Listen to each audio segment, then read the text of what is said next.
Okay mga papi, dan installation po tayo dito sa Suzuki Gixxer ng 5.8 package. Ano na build po ni sir? Zenlo X1 GTS. So dyan siya, nakalagay sa mic.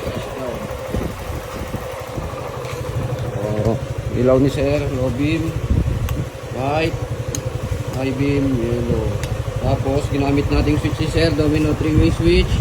Tapos sinabay na po natin siya sa kanyang passing.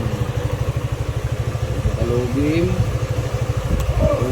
passing, high beam, passing. Okay. Sa busina ni sir, nilagay po natin Segeron. Yung kanyang selector. Naka-off. Nilang press po natin magrarap. Seger, busina ni sir, Seger po.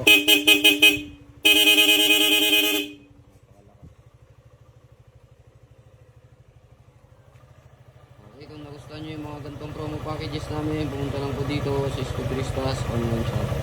Maraming salamat po.